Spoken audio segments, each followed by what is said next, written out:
우리 야고보서를 통해서 성숙한 신앙에 이르는 그러한 교훈을 받고 있습니다.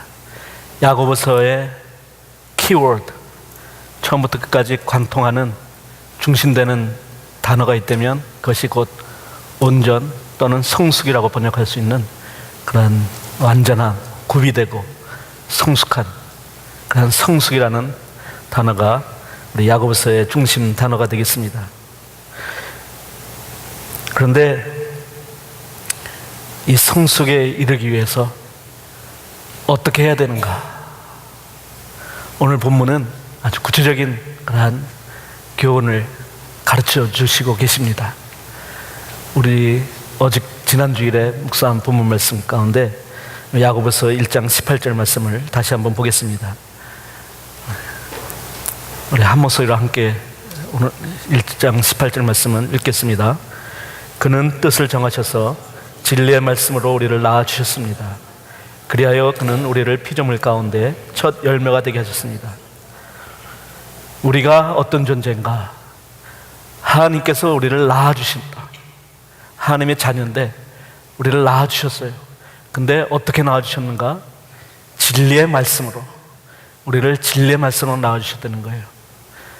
그러니까 우리 진리의 말씀으로 낳아줬다는 이 사실을 베드로 사도가 더 분명한 표현으로 가르쳐주고 있는데, 베드로전서 1장 23절을 한번 올려주시기 바랍니다. 여러분은 다시 태어났습니다. 그것은 썩을 씨로 그렇게 된 것이 아니라 썩지 않을 씨, 곧 살아계시고 영원하신 하나님의 말씀으로 그렇게 되었습니다. 베드로 사도는 우리가 거듭난 존재, 다시 태어난 그러한 존재인데 어떻게 해서 다시 태어났는가? 처음에 태어났을 적에는 우리 육신의 부모님을 통해서 태어났지만 우리가 다시 태어났을 때는 그것은 썩지 않을 씨, 곧 살아계시고 영원하신 하나님의 말씀으로 그렇게 되었다고 얘기를 합니다. 다시 태어났다, born again. 우리가 거듭난 신자라고 얘기할 적에 우리 잘못 생각하면 거듭난 신자는 신자 중에서도 더 이렇게 성숙한 신자, 더 이렇게 성화된 신자, 그러니까 단지 그냥 교회만 출석하는 사람이 아니라 진정한 신자, 그렇게 생각하는 그런 오해를 하기도 합니다. 근데 이 거듭났다, 다시 태어났다는 것은 말씀 그대로 그냥 다시 태어났기 때문에 악이에요. 우리는 주님을 영접하는 순간 우리는 다시 태어났는데, 다시 태어날 때 우리는 갓난아기 신자가 되는 것입니다. 그러니까 누구나 우리 정말 그 주를 영접했다면 우리는 거듭난 신자예요. 성숙한 사람이 거듭난 신자가 아니라 이제 주를 믿는 사람들은 누구나 다시 태어난 born again한 그런 신자인데, 그러니까 갓 태어났으면 어떻게 되는 것입니까? 갓 태어났으면 이제는 아기에서부터 이제 자라가야 되는 거죠.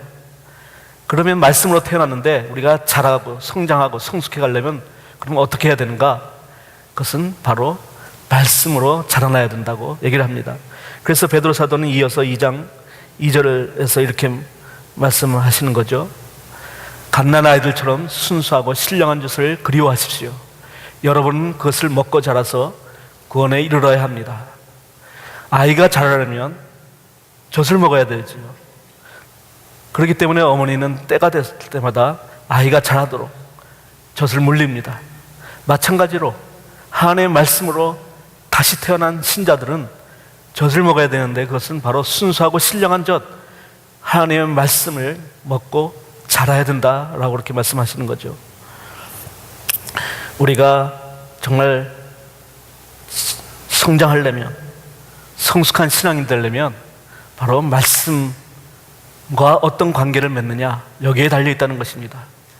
우리가 아무리 오랫동안 교회 출입을 한다 해도, 유구한 역사와 전통을 자랑하는 그러한 교인이라 하더라도 말씀을 받고 말씀을 먹고 자라지 않으면 그건 아주 여전히 갓난 아기에 머무를 수밖에 없다는 것입니다. 우리가 30년 동안 교회를 섬겼어요. 그런데 30년 동안이나 교회 섬겨왔지만 그러나 말씀과는 관계없이 말씀을 받고 말씀을 먹고 자라지 않으면서 그냥 30년 동안 출석했다면 3개월 동안 성경 공부한 신자보다도 어쩌면 더 어린 신자라고 할 수 있겠습니다. 그러니까 우리가 성장하려면, 성숙하려면 첫 번째 단계가 바로 우리가 말씀을 먹고 자라야 된다는 것입니다. 종교개혁이 우리에게 미친 큰 영향이 있다면 그것은 바로 말씀을 우리에게 주었다는 것입니다. 그 전에 말씀은 그냥 성지자들의 전유물이었어요.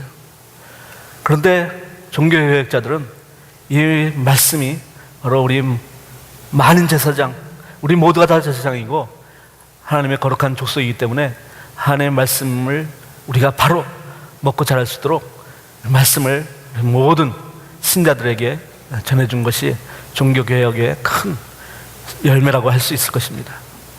그런데 이렇게 말씀이 이제 우리는 언제나 어디서나 말씀을 받으려면 얼마든지, 먹고 자라려면 얼마든지 그렇게 할 수 있는 그런 환경이 제공되었어요. 그럼에도 불구하고 스스로 말씀을 먹고 자라는 그러한 사람들이 많지 않다는 것입니다. 세상에 가장 흔하고 흔한 것이 어쩌면 성경책일지도 몰라요. 한 해에 발부되는 성경책이 한 5억 권 정도 된다 그래요. 언어로는 아주 작은 아프리카의 작은 아마존의 작은 부족의 언어까지 완전한 66권 번역 못했어도 그래도 성경의 언어로 번역된 것만 해도 18,000개 언어가 된다 그래요. 18,000개 언어로 번역된 5억 부의 성경이 매년 그렇게 발부된다 그래요. 그러니까 성경책이야말로 얼마나 흔합니까? 우리도 집에도 성경책이 있고 차에도 성경책이 있고 서점에도 있고 어디에 가든 다 성경책이 있습니다. 성경책은 바로 그것을 먹고 자라면 복을 받게 되는 그러한 축복의 책입니다. 그런 축복의 책이 우리에게 제공되는데, 그러나 그것은 마법의 상자가 아닙니다. 성경책이 있다고 해서 그것으로 해서 자동적으로 우리가 복받는 신앙이 되는 것이 아니라는 것입니다. 그래서 오늘 19절 말씀에 보면 이렇게 말씀하십니다. 사랑하는 형제자매 여러분, 여러분은 이것을 알아두십시오. 누구든지 듣기는 빨리 하고 말하기는 더디하고 노하기는 더디하십시오. 이렇게 얘기하면서 성경 말씀을 받아들이는 데 있어서 제일 첫 번째 단계가 뭔가 하면서 듣는 단계라고 얘기합니다. 말씀을 먼저 받아야 되는 것입니다. 21절 말씀을 한번 올려주실래요? 21절 말씀. 그러므로 더러움과 넘치는 악을 모두 버리고 온유한 마음으로 여러분 속에 심어주신 말씀을 받아들여야 됩니다. 그 말씀에는 여러분의 영혼을 구원하는 능력이 있습니다. 우리에게 말씀을 받아들이라고 야고보 사도는 가르쳐 주는데, 그것이 성숙에 이르는, 성숙한 믿음에 이르는 첫 단계가 바로 말씀을 받아들이는 그러한 태도라는 것입니다. 그 다음에는 말씀을 받아들이면 그 다음에는 행하라고 말씀하셔요. 말씀을 받은 사람은 그 말씀대로 지켜 행하라고 하시고, 그 다음에 다음 단계에 이르려면 말씀을 행할 뿐만 아니라 그 말씀을 나누는, 말씀을 인해서 복을 받은 그 복을 나누는 삶을 사는 것이 진정한 성숙의 단계들이라고 오늘 본문을 통해서 살펴봤습니다. 말씀을 받고 말씀을 행하는 것은 분명하게 단어로 표현됐지만, 나누라는 그런 단어는 나와 있지만 문맥을 보면 마지막에 성숙의 단계는 말씀을 나누고 말씀의 복을 나누는 것에 있다. 그것이 참된 성숙의 신앙이다 라고 가르쳐 줍니다. 그래서 오늘은 성숙의 단계를 하나씩 살펴보면서 우리가 어느 정도 단계에 올라와 있는지, 다음 단계는 우리는 어떤 단계로 향해야 되는지 한번 살펴보고자 합니다. 첫째, 성숙한 신앙을 이루려면 말씀을 받아야 되는데, 받기 위해서는 뭐부터 시작해야 되는 것입니까? 그거는 듣는 것으로부터 시작한다. 아까 19절에서 얘기한 것처럼 말씀을 들어야 되는 것입니다. 근데 듣기 위해서는, 잘 듣기 위해서는 듣기는 빨리 해야 되는 것이고, 말하는 것과 성내는 것은 더디하는 것이, 그것이 말씀을 받는 태도다. 그렇게 해야 말씀을 잘 받게 된다라고 가르쳐 줘요. 사실 말을 많이 한 사람은 듣지를 못합니다. 자기가 말을 하느라고 다른 사람들에게 말할 기회를 주지도 못하고 또 다른 사람이 말을 한다 하더라도 자기가 말을 해야 되기 때문에 듣지를 못하죠. 하나님의 말씀도 이와 같습니다.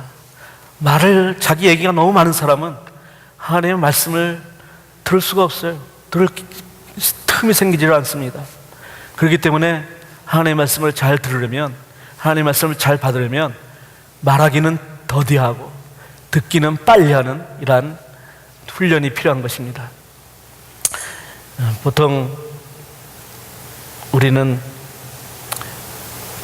여자들은 좀 말이 많고 남자들은 말이 좀 너무 적다 그런 얘기들을 합니다.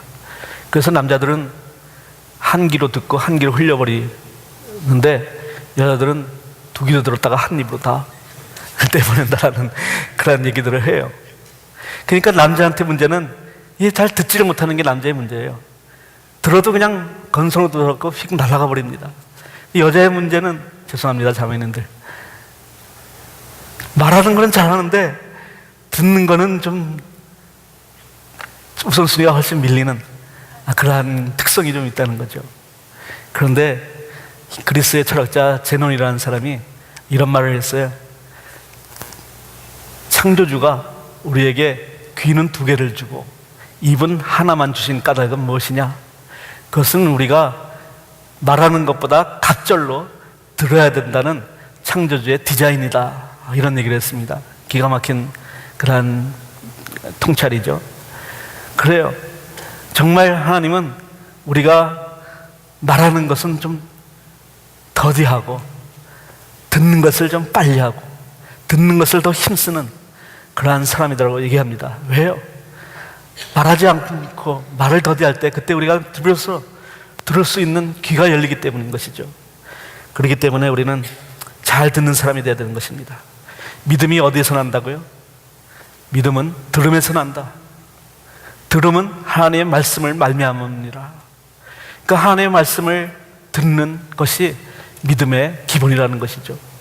그렇기 때문에 사람의 말도 잘 들어야 되겠지만 무엇보다도 하나님의 말씀을 잘 듣는 사람이 될 때 그때 우리는 성장하고 성숙한 신앙인이 된다는 것입니다. 말씀을 잘 받는 태도는 그 다음에는 온유하게 받는 태도입니다.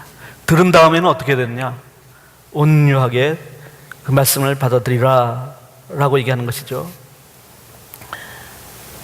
말씀을 잘 받아야 되는데 말씀을 받아야 되는 태도가 바로 온유함이라는 것입니다.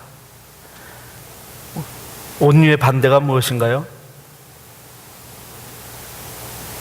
온유의 반대는 오늘 말씀에 의할 것 같으면 그것은 성내는 거예요. 노하는 거예요. 그냥 노하기는 더디하고 그러나 말씀을 받기는 온유함으로 받고, 성내는 사람은 말씀을 받지 못한다는 것입니다. 그렇지 않습니까? 우리가 화가 나 있을 때는 얘기를 들으려고 하지 않습니다.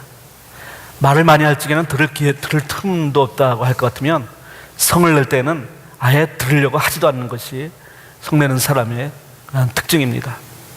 갑자기 야고보 사도가 그냥 말씀을 잘 듣으라 하다가 노하기는 더디하라는 좀 어딘가 좀 갑자기 문맥상 좀 생뚱맞은 분노에 대한 언급을 했을 때는 왜 그렇게 했겠습니까? 그것은 분노를 다스리지 못하면, 노하는 감정을 우리가 절제하지 못하면 하나님의 말씀을 듣지 못하는 그러한 상황이 벌어지기 때문에 이 말씀을 한 것입니다. 여기 보면 20절 말씀 보면 대칭되는 게 있는데요. 20절 말씀 한번 올려봐 주실래요? 20절 말씀은 제가 안 올렸나요?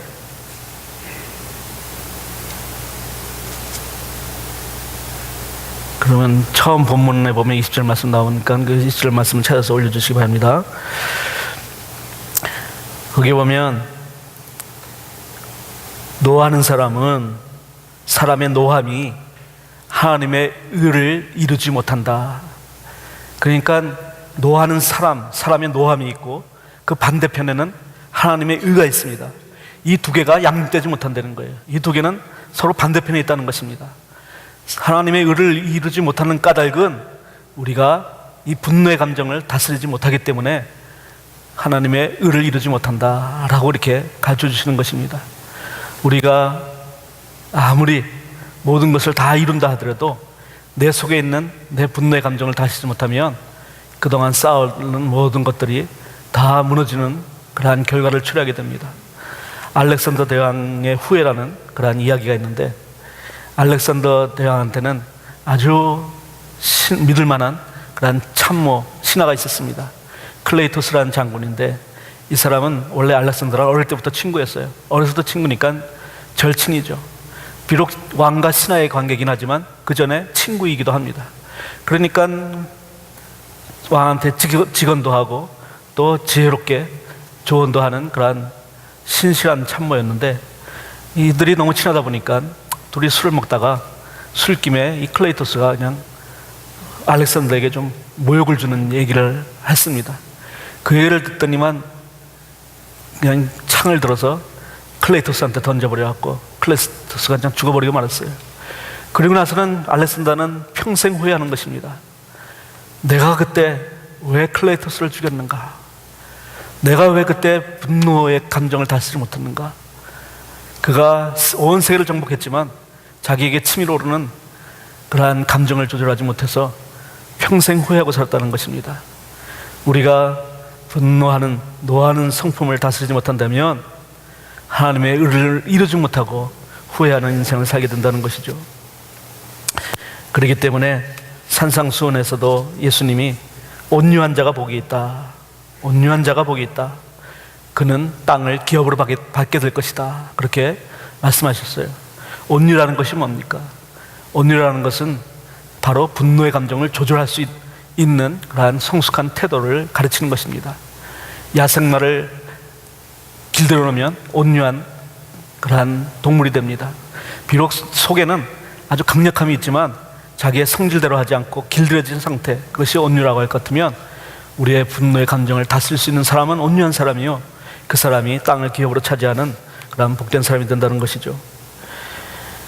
그 다음에 하나님의 말씀을 듣고 하나님의 말씀을 온유하게 받아들인 다음에는 그 말씀을 우리 마음속에 굳게 심어야 되는 것입니다. 오늘 말씀을 보십시오. 21절 말씀 한번 보십시오.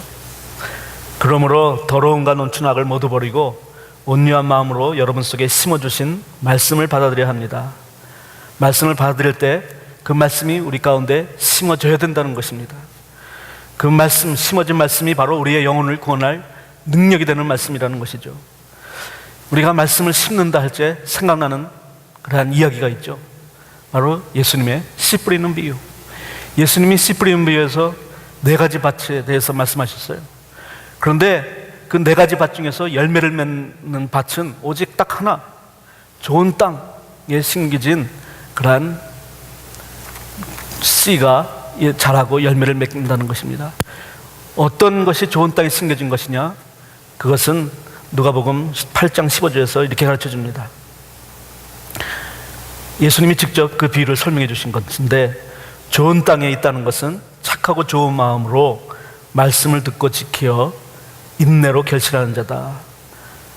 좋은 땅에 말씀이 심겨진다는 것은 그것은 지키겠다, 순종하겠다 하는 그런 마음으로 듣는 것이라는 것입니다. 하나님의 말씀이 선포될 적에 내가 좀 말씀대로 지키고 그렇게 실천해야지, 그것이 그런 태도로 하나님의 말씀을 들으면 그 말씀이 우리 가운데 심어준다는 것입니다. 그저 좋은 말씀이지, 그러나 좋은 말씀이긴 하지만 그렇지만 나한테 적용하기에는 그렇게 꼭 맞는 말씀 같지는 않아, 지킬 마음이 없이 듣는다면 그 말씀이 결코 심겨지지가 않는 것이죠. 말씀이 심겨지지 않기 때문에 거기에 열매가 맺혀지지 못하는 것입니다. 오랫동안 신앙생활을 한다 해도 정말 말씀을 지키겠다, 말씀 따라 순종하겠다라는 그런 결단을 가지고 말씀을 대하지 않는다면 우리는 열매 맺는 신앙인이 되지 못한다는 것입니다. 말씀을 받는 자세가 신앙의 성숙에 이르는 첫 단계라면 그 다음 2번째 단계는 행하는 단계라고 했습니다. 행하는 단계, 22절 말씀을 한번 다 같이 읽겠습니다. 말씀을 행하는 사람이 되십시오. 그저 듣기만 하여 자신을 속이는 사람이 되지 마십시오. 말씀을 받았다면 그 다음에는 듣기만 하는 사람이 아니라 행하는 사람이 되라, 이렇게 가르쳐 주셔요.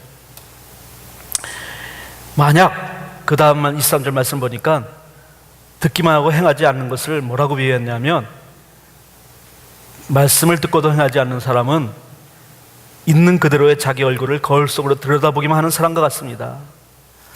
그냥 자기 얼굴을 거울로 보는 거예요. 그런데 들여다보기만 하는 것입니다. 오늘 교회 오실 적에 다 거울을 보셨죠? 아마 교회 와서도 거울을 보셨을 것입니다. 저도 저 뒤에 옷장에 있는 거울을 여러 번 봤어요. 지금 잘 위치가 맞았나, 이 로브는 각도가 맞았나, 거울을 살펴봅니다. 근데 거울을 보니까 뭐가 틀렸습니다. 옷이 삐뚤어지고 막혔습니다. 그럼에도 불구하고 그걸 발견하고도 그냥 돌아서서 잊어버린다면 얼마나 어리석은 사람입니까? 그러니까 말씀을 듣는다는 것은 바로 말씀의 거울에 우리를 비춰보는 것입니다. 말씀의 거울에 우리를 비춰보니까 우리에게 잘못된 것이 있어요. 오늘 말씀 보니까 악한 것, 더러운 것을 내어버리고 우리가 말씀의 거울에 비춰볼 적에 우리의 악한 것과 더러운 것이 드러나게 되는 것입니다. 구약의 제사를 드릴 적에 제사장들은 이 번제단에서 제물에 각을 뜹니다. 그냥 칼로 각을 다 떠가는 동안에 그 제사장한테는 그 피가 다 튀죠. 피가 타 옷에도 얼굴에도 다 틉니다. 그리고 나서는 그 피를 받아서 번제단에서 제물은 다 불태워버리고 피는 받아서 이제 성소로 들어가게 되는데, 그 성소 들어가는 그 사이에 뭐가 있냐면 물두멍이 있어요. 노수로 만든 물두멍이 있습니다. 근데 그 노수로 만든 물두멍은 바로 녹골 같은 거예요. 녹골에 자기의 모습이 보입니다.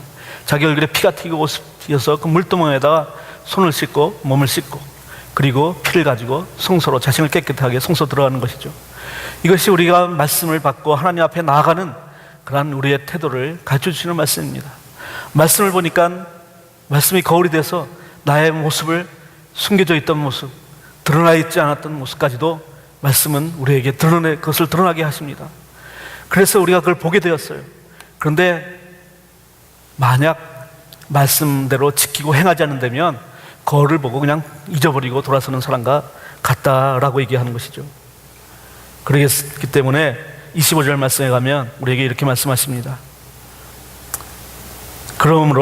그러나 완전한 율법, 곧 자유를 주는 율법을 잘 살피고 끊임없이 그대로 사는 사람은 율법을 듣고서 잊어버리는 사람이 아니라 그것을 실행하는 사람인 것입니다. 이런 사람은 그가 행한 일에 복을 받을 것입니다. 말씀이 우리에게 주는 유익이 뭡니까? 우리에게 바로 자유를 준다는 거예요. 이때까지 말씀이 우리에게 구속을 주는 줄 알았더니 오히려 말씀이 우리에게 자유를 주는 그러한 복이다. 말씀대로 지켜 행하면 그 사람은 복이 있다 라고 그렇게 약속해 주셨어요. 자유를 주는 율법, 진리를 알지니 진리가 너희를 자유케 하리라. 진리 안에 거하기 때문에 우리가 자유함을 누리고 그 자유함으로 인해서 우리는 죄로부터 구별된 그러한 삶을 산다는 것입니다. 성경 공부가 중요하죠. 말씀을 듣고 받는 것이 중요합니다. 그러나 성경 공부를 많이 하긴 했는데, 그러나 행함이 없다면, 행함이 따르지 않고 실천이 없다면 도무지 믿음이 자라지 못하게 된다는 것입니다. 성경책이 우리에게 주어졌지만 듣지도 않고 받지도 않는 사람이 있는가 하면 그 성경책을 열심히 살펴서 그것을 받고 듣는 사람이 있어요. 그것은 훨씬 더 잘한 모습이죠. 그러나 거기서 머무르는 것이 아니라 듣고 행하는 사람이 될 때 비로소 말씀이 약속한 복을 누리는 그러한 행복이 우리에게 경험되어진다는 것입니다. 근데 성숙에 이르는 여정은 바로 여기서 끝나는 것이 아닙니다. 듣고 행했더니 복을 받게 됐다. 그러면 이제 다 됐구나 라고 그 스스로 만족하게 될 텐데, 그러나 오늘 본문 말씀은 더 나가서 우리가 경건에 이르러야 된다라고 얘기했는데, 경건은 무엇인가? 경건에 대해서 가르쳐주고 있어요. 경건은 바로 우리가 말씀을 듣고 행해서 주신 그 복, 우리가 행한 일에 따르는 그 복을 받은 다음에 그 복을 나누는 것이 참된 경건이다 라고 말씀하시는 것입니다. 그렇기 때문에 복을 받긴 받았지만 이 복을 나누는 일이 우리에게 없다면 우리는 아직도 성숙한 신앙에 이르지 못했다는 것이 되는 것이죠. 오늘 경건에 이르는 모습도 이렇게 말씀을 보니까 거기에도 단계가 있습니다. 첫 번째는 경건의 단계에는 언어를 컨트롤해야 된다라는 그런 말씀을 주셔요. 26절 말씀입니다. 누가 스스로 경건하다고 생각하면서도 혀를 다스리지 않고 자기 마음을 속이면 이 사람의 신앙은 헛된 것입니다. 경건한 것 같지만 말 실수하고 다스리지 못한 사람은 그 신앙이 헛되다라고 하셔요. 근데 이 말에 대한 얘기, 혀에 재갈을 물리는 얘기는 3장에서 아주 자세히 말씀하고 계시기 때문에 오늘은 여기에 대해서는 더 다루지 않고 나중에 3장 말씀할 때 다루도록 하겠습니다. 그런데 두 번째 단계가 있어요. 그것은 27절 말씀의 후반부에 있는데 20절 말씀에 이렇게 되어 있습니다. 마지막 부분 한번 보시죠. 자기를 지켜서 새 속에 물들지 않게 하는 것이다. 자기를 지켜서 새 속에 물들지 아니하는 것. 경건이 나누는 것인데 나누기 위해서는 바로 세상과는 달리 살아가는 그 삶이 있어야 된다는 것입니다. 세상과 구별되지 않았다면 우리가 세상과 나눌 것이 없습니다. 어떤 사람은 생각하기를 우리가 세상에 뭔가 영향을 주려면 세상 속으로 들어가야 된다. 그래서 그들과 하나가 돼야 된다라고 했는데 하나가 된다는 것이 그들과 똑같이 산다는 뜻이 아닙니다. 그들과 함께 살아가더라도 구별된 모습을 하고 참된 믿음을 가지고 살아가는 그 모습이 있을 때 그때 비로소 우리는 나눌 것이 생긴다는 것이죠. 우리가 만약 그들과 똑같이 산다면 그들은 뭐라고 얘기했습니까? 너랑 나랑 똑같은데 무슨 얘기를 하려고 그러나 아무도 우리에게서 뭔가를 기대도 하지 않을 것입니다. 우리가 그들과 다르기 때문에 새 속에 물들지 않았기 때문에 그들은 놀라는 것입니다. 그리고 그것을 알고 싶어하는 것입니다. 그때 우리는 알고 싶어하는 그들에게 우리가 갖고 있는 이 믿음을 나눌 수 있는 것입니다. 이 믿음의 복을 그들에게 전할 수 있는 것입니다. 구체적으로는 고아와 가부를 돌보는 거라고 이렇게 말씀하셔요. 하나님 아버지께서 보시기에 깨끗하고 흠이 없는 경건은 고난을 겪고 있는 고아들과 가부들을 돌보아주는 것이다. 그것은 믿음의 복을 받은 사람들이 나누는 구체적인 모습을 가르쳐 준 것입니다. 고아와 가부, 그것은 당시에는 특별히 구약성경에는 고아와 가부라는 얘기가 수없이 나오는데 그 당시에는 그런 그 사람들이 가장 불쌍하고 외롭고 어려운 사람들이었어요. 지금은 뭐 그렇게 생각하지 않을지 몰라요. 어떤 아내가 동창회 갔다 오더니 돌아와서 그냥 화가 나서 남편한테 했다는 얘기가 있지 않습니까? 내 친구들 다 과부가 됐는데 나만 남편이 살아있어. 뭐 그랬다는 얘기를 했다는데 그건 뭐 쪼크니까 그런 얘기 했겠죠. 실제로 짝이 없는 사람은 외로운 사람입니다. 정말 외로운 사람은 누구예요? 자기의 어려움도 자기의 고통도 그것을 나눌 사람이 없다면 그 사람은 정말 불쌍한 사람입니다. 심지어는 좋은 상황에 있어도 그 좋은 것을 나눌 수 없다면 그 사람은 불쌍한 사람이에요. 그렇기 때문에 고아와 가부를 돌보라고 말씀하십니다. 우리에게 실질적인 법적으로 고아나 가부가 우리 곁에 없을 수 있어요. 그러나 당시의 고아처럼 외롭고 불쌍하고 지친 영혼들이 있습니다. 그들을 돌보는 것이 참된 경건이라고 얘기합니다. 하나님은 고아와 가부를 사랑하셨어요. 어떻게 보면 편애할 정도로 사랑하셨어요. 그래서 이 말씀을 듣고 어떤 사람이 하나님은 고아와 가부를 사랑하셔서 고아를 돌보라고 하셨구나, 돌봐야지 하면서 고아를 데려다가 돌보기 시작했습니다. 그러다 보니까 또 다른 고아가 옵니다. 고아가 자꾸 오니까 그 다음에 이 고아를 돌보는 일에 힘이 붙이기 시작합니다. 그래서 기도를 할 수밖에 없어요. 그래서 기도를 계속해서 하니까 기도의 응답이 이루어집니다. 그래서 기도하는 가운데 그냥 하나님께서 계속 응답 주시고 복 주셔요. 그래갖고 무려 5만 번이나 그 기도가 응답되었다는 그 간증을 한 사람이 바로 조지 밀러. 5만 번 기도 응답받은 조지 밀러. 그 사람이 왜 5만 번이나 되는 기도를 응답받았는가? 그것은 바로 나누기 위한 삶을 사는 가운데서 하나님의 복을 나누기 위해서 드렸던 기도였던 것입니다.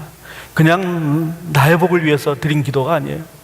고아를 돌보기 위해서 드린 기도가 그렇게 응답된 것이죠. 그 사람이야말로 참된 경건에 이르는 사람이고 성숙한 신앙인 아니겠습니까? 고아의 아버지라고 불리지만 고아의 아버지이기에 앞서 우리가 본받아야 될 신앙인의 참된 성숙한 신앙인의 모습을 보여준 믿음의 본보기라고 할 수 있겠습니다. 우리가 오늘의 말씀을 보면서 정말 나는 말씀을 듣는 사람인가? 아니면 듣기만 하는 사람인가? 아니면 행하는 사람인가? 말씀을 듣고 행하고 나누는 그러한 성숙한 믿음의 이로서 하나님께서 주신 복으로 충만한 삶을 살아가시는 우리 모두가 되기를 주님의 이름으로 축원합니다.